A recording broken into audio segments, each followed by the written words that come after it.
कि हिंदुस्तान की लड़ाई हमने सब लोगों ने मिलकर लड़ा और हमने हिंदुस्तान में रहना चाहा। ये नहीं कि हम बट करके आपस में इत्तेहाद के साथ रहना चाहा, लेकिन हमारे सरकार जो है आपस में तफरका डालना चाहते हैं। जी, हम पाकिस्तान के लिए नहीं मरते, हिंदुस्तान के लिए मरते हैं, क्योंकि हमने हिंदुस्तान को आज़ाद कराने हमने खून दिया है। पत्थर अगर चली पहले इधर से तो पत्थर का भी वीडियो होना चाहिए। जब झंडा का वीडियो है, हमने अपना सबूत दिया है, तो पत्थर फेंका है उसका भी वीडियो होना चाहिए। मुसलमान का मजहब का कोई मंदिर पे झंडा नहीं लगा है। कहीं तो है, तो आपको पत्रकार है ना, आपको पता चले, पहले आपको पता चलेगा, बाद में हमको पता चलेगा। लेकिन इधर क्या है, मुसलमान के नौजवान को भड़काते हैं। इस देश में हिंदू, मुसलमान, सिख, ईसाई सभी लोग एक साथ रहते हैं, एक साथ खाते हैं, एक साथ पीते हैं, शादी में, ब्याह में और उनके अच्छाई और बुराइयों में सब में शरीक रहते हैं। तो मिलकर ही चलें, देश को चलाएं। हमारे लड़ने से या फितना फैलाने से या भड़काऊ भाषण देने से तो देश टूटेगा। देश को टूटना नहीं चाहिए। भाई अमन अमान से रहो, देश में अमन रहना चाहिए। जो मुल्क है वो हमारे लिए सबसे बड़ा है, अहम है और पहल है उसकी, वही हमारे लिए अफजल है, वही हमारे लिए प्राथमिकता है। पहले देश सही होगा तब हम सब सही होंगे। अगर देश बिगड़ गया तो सब बिगड़ जाएंगे। कहाँ से है? मैं बिहार मधुबनी जिला के रहने वाला हूँ। अब आप अपनी बात रखिए, क्या कहना चाह रहे थे? मैं ये कहना चाहता हूँ आप ऐसी बात है कि हिंदुस्तान की लड़ाई हमने सब लोगों ने मिलकर लड़ा और हमने हिंदुस्तान में रहना चाहा। ये नहीं कि हम बट करके आपस में इत्तेहाद के साथ रहना चाहा, लेकिन हमारे सरकार जो है आपस में तफरका डालना चाहते हैं। इसलिए एकजुट होकर के सारे मुसलमान और हिंदू को एक सामाजिक रूपता जो है दें और ये हिंदुस्तान के अंदर सारे का अधिकार है कि वो रहें और उस फर्काबाजी ना करें। जी, हम पाकिस्तान के लिए नहीं मरते, हिंदुस्तान के लिए मरते हैं, क्योंकि हमने हिंदुस्तान को आज़ाद कराने हमने खून दिया है। जी, सही बात। मेरा कहना यही है बस। पर आपको क्यों लगता है, क्योंकि ये तो सरकार भी कहती है कि सबका साथ सबका विकास, सबका साथ सबका विकास सरकार कहती है ना, लेकिन नहीं, ये बांट करके कहते हैं। सबका विकास कहाँ हो रहा है? नहीं हो रहा है। नहीं।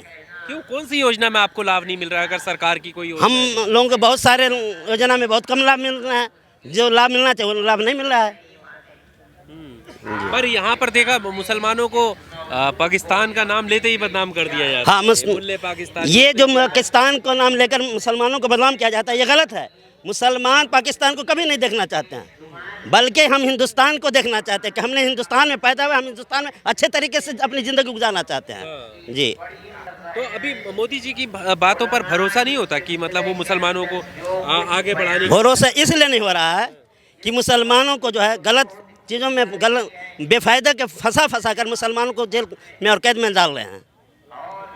अच्छा जी, मुसलमान सही है, इसके बावजूद भी लोगों को फंसा देते हैं और जेल में डालते हैं। कहाँ फंसा देते हैं? बहुत सारे चीज़ों में फंसाते हैं। नहीं करते हैं, ये जो कहते हैं गलत अफवाह है। अफवाह है सर? हाँ, सब अफवाह है। मुसलमान नहीं करते हैं कोई और फंसाते मुसलमानों को। अभी एक पत्थरबाजी में गोली भी चली। हाँ, गोली चली ना, तो वो तो करवाया गया है न, कि किया है मुसलमानों ने, वो जानबूझ के करवाया गया है। हाँ, पत्थर चली तो पत्थर का भी वीडियो होना चाहिए ना। वीडियो होना चाहिए। पत्थर अगर चली पहले इधर से तो पत्थर का भी वीडियो होना चाहिए।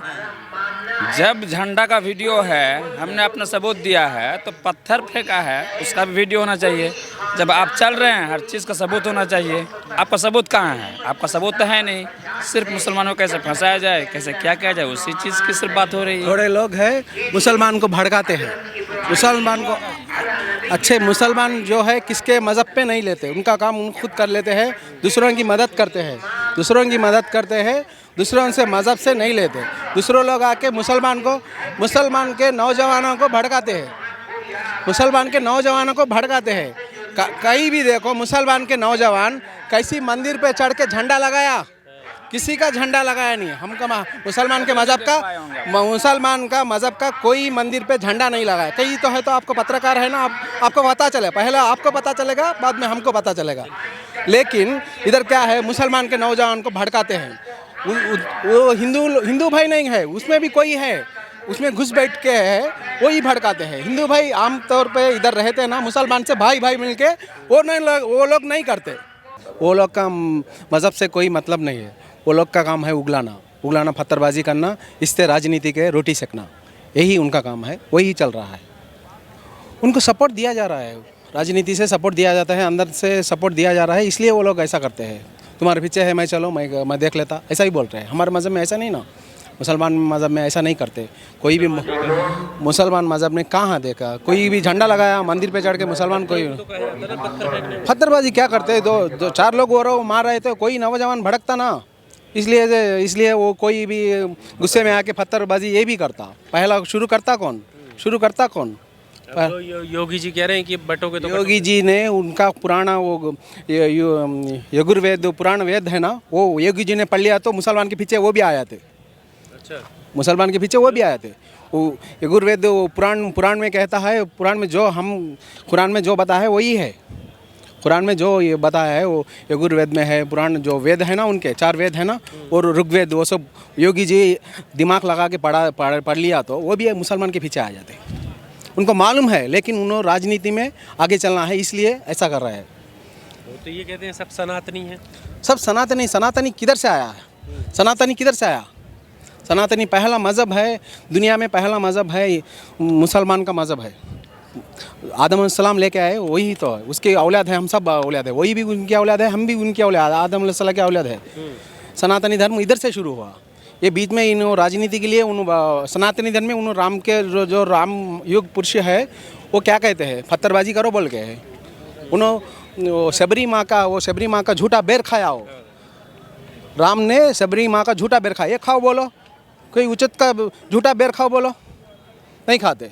ये राजनीति के लिए कुछ भी कर देते, उल्टा पल्टा कर देते।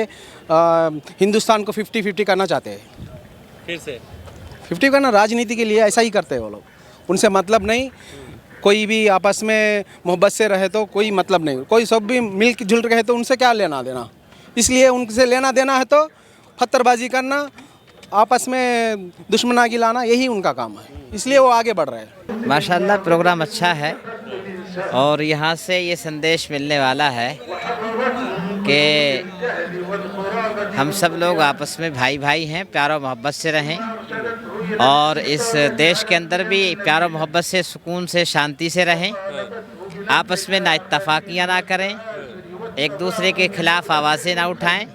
यहाँ से ये मैसेज मिलने वाला है कि ये प्रोग्राम इसलिए किया जा रहा है कि देश में बदअमनी जो फैलने वाली हो रही है उसके इम्कान हो रहे हैं। अभी आपने एक शब्द लफ्ज़ कहा था कि भड़काऊ भाषण जो लोग दे रहे हैं वो अपने लिए दे रहे हैं, क्या समझे?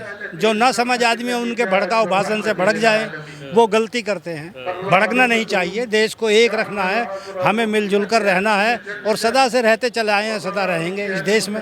इस देश में हिंदू, मुसलमान, सिख, ईसाई सभी लोग एक साथ रहते हैं, एक साथ खाते हैं, एक साथ पीते हैं, शादी में, ब्याह में और उनके अच्छाई और बुराइयों में सब में शरीक रहते हैं। तो मिलकर ही चलें, देश को चलाएं।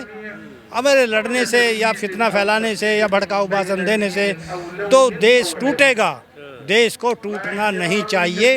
इसीलिए ये कॉन्फ्रेंस हो रही है और इसी को सुनने के लिए हम आए हैं।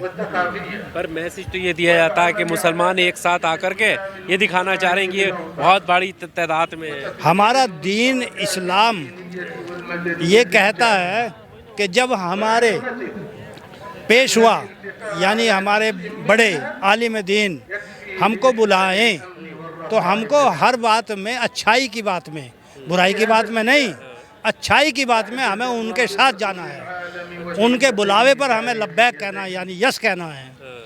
हमारा ये है मेन पॉइंट कि हमको जो आना है हम दीन के मुताबिक आते हैं, अपने मजहब के बुलावे पर आते हैं और उसके साथ हमारा मजहब के पेशवा ये संदेश दे रहे हैं, ये लोगों को बता रहे हैं कि भाई अमन अमान से रहो, देश में अमन रहना चाहिए।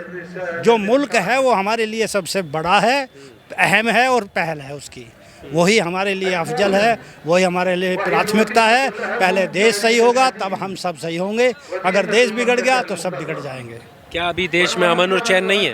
हाँ, अमन और चैन है, मगर अभी आपने कहा था कि कुछ लोग भड़काऊ भाषण दे रहे हैं तो वो बिगाड़ना चाह रहे हैं, मगर हमारी कोशिश ये है कि ये अमन और चैन न बिगड़े उसी के लिए ये संदेश, ये मीटिंग, ये कॉन्फ्रेंस हो रही है और हम उसको सुनने के लिए आए हैं। एक भाईचारे का एक संदेश यहाँ पर देना चाहते हैं। जी जी जी जी। बुलाया गया है कि मोहब्बत से रहो, इज़्ज़त से रहो। हर मज़हब के अंदर है, किसी मज़हब में नफ़रत की बात है ही नहीं।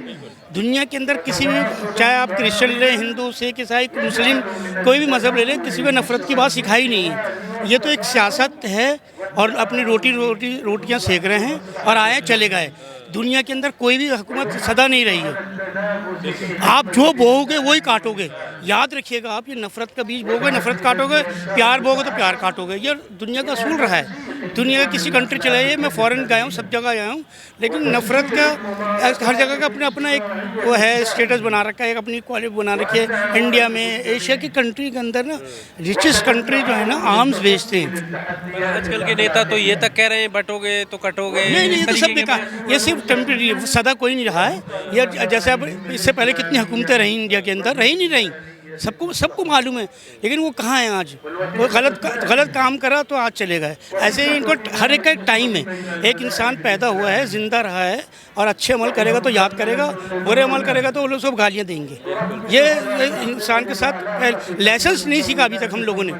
अगर आज हम लोग अपने आपस में पहले इंसान समझ लें तो नफ़रत चीज़ की कोई चीज़ नहीं है। याद रखिएगा आप। राजनीति में जो नफरत है, ये तो एक रोटी, फिर कारोबार है, बिजनेस है, और आपने देखिए, आप सबका अपना सिस्टम है काम करने का, लेकिन ये ज़्यादा लॉन्ग लाइफ में नहीं चलेगा। आपने देखिए, एक फैमिली का मेंबर हैं, वो रहते हैं, और अगर उस घर के अंदर एक आदमी गलत काम कर जाए तो नफ़रत के बीच हो जाए तो घर टूट जाता है।